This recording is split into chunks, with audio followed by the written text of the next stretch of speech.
बऱ्याचदा आपल्यासोबत असं होतं की आपण अभ्यास तर करत असतो, परंतु तेच वारंवार आपण विसरत असतो. है, फिर भी कुछ याद नहीं है। जो हमारी फिजिकल ब्रेन है उसको कैसे स्ट्रांग किया जाए। जिसकी मेमोरी अच्छी होती है उसे पढ़ाई लिखाई की चीजें हर चीजें याद रहती हैं।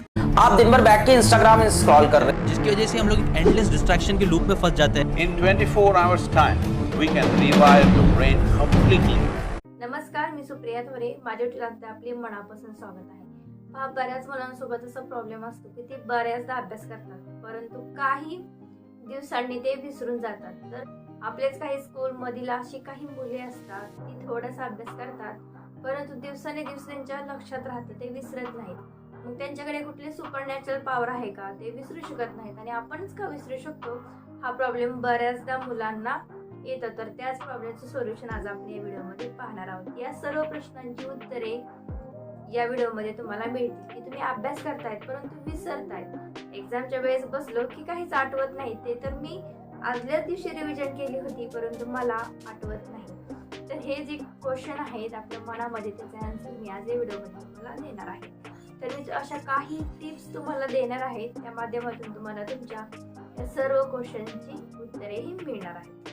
तर पहिली टिप्स आपली अशी असेल की ती म्हणजे पहा, कॉन्सन्ट्रेशन. ज्यावेळेस आपण स्टडी करायला बसतो त्यावेळेस आपण कॉन्सन्ट्रेशननी स्टडी करत नाही, आपल्याला काहीतरी डिस्ट्रॅक्शन येतात आणि त्यामुळे आपल्या स्टडीमध्ये ब्रेक लागतो. पहा, ज्यावेळेस आपण स्टडी करत असतो त्यावेळेस पोमोडोरो टेक्निक हे आपल्या स्टडीमध्ये, त्यामध्ये आपल्याला पोमोडोरो टेक्निकचा यूज करायचा आहे. तुम्ही म्हणाली पोमोडोरो टेक्निक म्हणजे काय? मी बऱ्याच व्हिडिओमध्ये तुम्हाला पोमोडोरो टेक्निक विषयी सांगितलेलं आहे. ज्यावेळेस आपण 25 ते 30 मिनिटं म्हणजे अर्धा तास अभ्यास करतो त्यावेळेस आपल्याला 5-5 मिनिटाचा ब्रेक घेत जायचा आहे, जेणेकरून आपण ज्यावेळेस सलग स्टडी करतो त्यावेळेस आपलं मरगळल्यासारखं होतं, कुठेतरी कॉन्सन्ट्रेशन आपल्याला ढासळलं जातं. त्यामध्ये मध्ये आपल्याला जर 5 मिनिटाचा ब्रेक घेतला, फ्रेश वाटायला लागतं, थोडंसं उठतो आपण, इकडे तिकडे बाहेर फिरतो, त्यामुळे आपलं माइंड अजून प्रसन्न होतं. आपण अभ्यास करत राहतो त्यावेळेस आपल्या ब्रेनची इफिशियन्सी पण तिथे कमी होत जात असते. मग ज्यावेळेस आपण ब्रेन घेतो त्यावेळेस आपली ब्रेनची इफिशियन्सी वाढते आणि आपण खूप चांगल्या प्रकारे अभ्यास करतो. त्यामुळे आपलं कॉन्सन्ट्रेशन वाढतं. त्यामुळे कॉन्सन्ट्रेशन खूप महत्त्वाचं आहे. ज्यावेळेस आपण फुल कॉन्सन्ट्रेशननी स्टडी करतो त्यावेळेसच ते आपल्या चांगल्या प्रकारे आपल्या मेमरीमध्ये फिट होतं आणि त्यावेळेसच आपण आपल्या क्वेश्चनचे आन्सर व्यवस्थितपणे घेऊ शकतो. त्यामुळे कॉन्सन्ट्रेशन हे खूप महत्त्वाचं आहे. आणि दुसरा पॉईंट तो म्हणजे 1 hour रूल. पहा, 1 hour रूल खूपच महत्त्वाचा आहे. पहा, कधी कधी असं होतं की डिफिकल्ट आपल्याला काहीतरी पॉईंट वाटतो आणि ते आपण सगळ्यात शेवटी घेतो आणि तो आपल्या तसंच राहून जातो. डिफिकल्ट असल्यामुळे आपल्याला वाटतं की आज करूया, उद्या करूया, आणि तो पॉईंट तसंच राहून जातो आणि नेमका तोच पॉईंट आपल्याला एक्झाममध्ये येतो. तर काय करायचं आहे, कधीही ज्यावेळेस आपण अभ्यासाला बसतो फ्रेशली माइंडेड, त्यावेळेस पहिल्या 1 तासामध्ये आपल्याला असे टफ सब्जेक्ट घ्यायचे आहेत, जे आपल्याला अवघड वाटतात, जे आपल्याला कन्फ्यूज करतात, असे टफ टॉपिक आपल्याला घ्यायचे आहेत आणि ते पहिल्या हॉवरमध्ये कम्प्लीट करायचे आहे. त्यावेळेसच तुम्हाला कुठलीही गोष्ट अवघड वाटणार नाही आणि प्रत्येक गोष्ट सोपी होते. त्यामुळे 1 hour रूल हा खूप महत्त्वाचा आहे. आणि आपला तिसरा पॉईंट असेल की 3-2-1 टेक्निक. पहा, तुम्ही मला ही 3-2-1 टेक्निक म्हणजे नेमकी काय म्हणा, त्यावेळेस आपण कुठल्याही विषयाचा अभ्यास करत असतो त्यावेळेस आपल्याला तो पॉईंट आपल्याला 3 वेळा म्हणायचा आहे आणि 2 वेळा त्याचं मनन करायचं आहे आणि 1 वेळा तो लिहून काढायचा आहे. पहा, याने काय होतं, त्याची रिपीटेड आपल्याकडून रिव्हिजन होत असते, कारण आपण तो 3 वेळा म्हणलेला असतो. नंतर आपण त्याचं 2 वेळा मनन केलेलं असतं, म्हणजे 2 वेळा आपण त्याची रिव्हिजन केलेली असते, मोठ्या मोठ्याने म्हटलेलं असतं आणि 1 वेळा ते आपण लिहून काढलेलं असतं. त्याने काय होतं, तो पॉईंट आपल्याला परफेक्ट लक्षात राहतो आणि त्यामुळे तो डायरेक्टली आपल्या मेमरीमध्ये फिट होतो आणि तो आपल्याला लगेच लक्षात येतो. आजकाल मुलांमध्ये फास्ट लर्निंग करण्याची खूप आवड निर्माण झालेली आहे. ज्यावेळेस सोशल मीडिया पाहतात त्यावेळेस त्यांना फास्ट लर्न करावी अशी वाटते.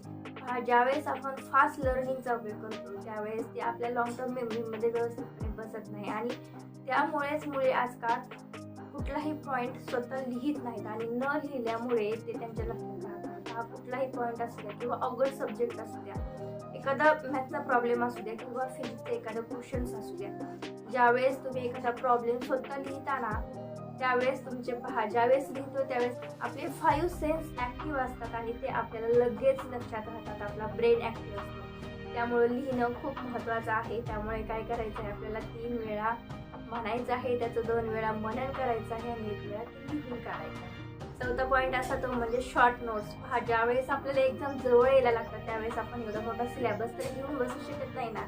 त्यासाठी आपल्याला काय करायचं आहे, ज्यावेळेस आपण स्टडी करत असतो त्यावेळेस आपल्याला एका साईडला आपलं एक नोटबुक बनवायचं आहे आपल्या नोट्ससाठी आणि एक पेन आणि नोटबुक घेऊन बसायचं आहे. इकडे आपण स्टडी केला की जे मेन पॉईंट असो, प्रॉब्लेम्स असो कुठले, किंवा एखादं फॉर्म्युला असो किंवा एखादी रिॲक्शन्स असो, लगेच ते आपल्याला नोटबुकमध्ये लिहून काढायचे आहे. आणि ज्यावेळेस एक्झाम जवळ येतील त्यावेळेस आपण ओव्हरऑल रिव्हिजन थोडीशी केली ना तरी आपल्याला तो पॉईंट लगेच लक्षात येतो. आणि एवढा मोठा सिलेबस ही आपल्याला वाचायची गरज नसते. त्यासाठी शॉर्ट नोट्स ह्या खूप महत्त्वाच्या आहेत. शॉर्ट नोट्स ह्या प्रत्येकाने बनवल्याच पाहिजे. आणि पाचवा आणि लास्टचा पॉईंट तो म्हणजे रिव्हिजन.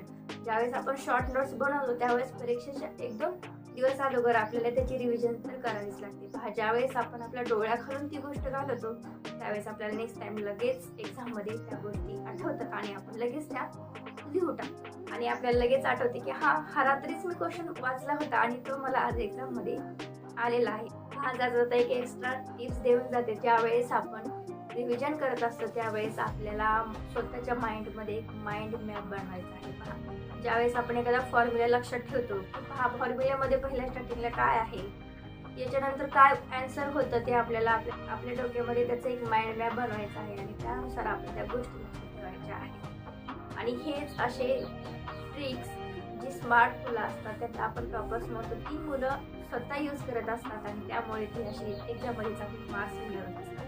असं नाही की कुठल्याही मुलाला कुठलीही सुपरनॅचरल पॉवर असते. पहा, आपल्याला देवाने सगळ्याला सेम बनवलेलं आहे. सगळ्यांची मेमरी पण सेम आहे, पण डेव्हलप करण्याची क्षमता प्रत्येकाकडे वेगवेगळी आहे. जो आपली मेमरी डेव्हलप करतो तो टॉपर बोलला जातो. त्यामुळे आपण स्वतःला कसं डेव्हलप करायचं आहे आणि आपले स्वतःचे काही नियम आपल्यावरती लागू करायचे आहेत आणि ते स्ट्रिक्टली पाळायचे आहेत, तरच आपण आपल्या लाईफमध्ये सक्सेसफुल होऊ शकतो, एक्झाममध्ये काम करू शकतो. आय होप मी दिलेली इन्फॉर्मेशन तुम्हाला आवडली असेल तर व्हिडिओला एक लाईक करा आणि आपल्या फ्रेंड्ससोबत शेअर करायला विसरू नका. चला तर आपण अशा नेक्स्ट व्हिडिओमध्ये भेटूया. आपल्या चॅनलला नमस्कार. Thank you so much.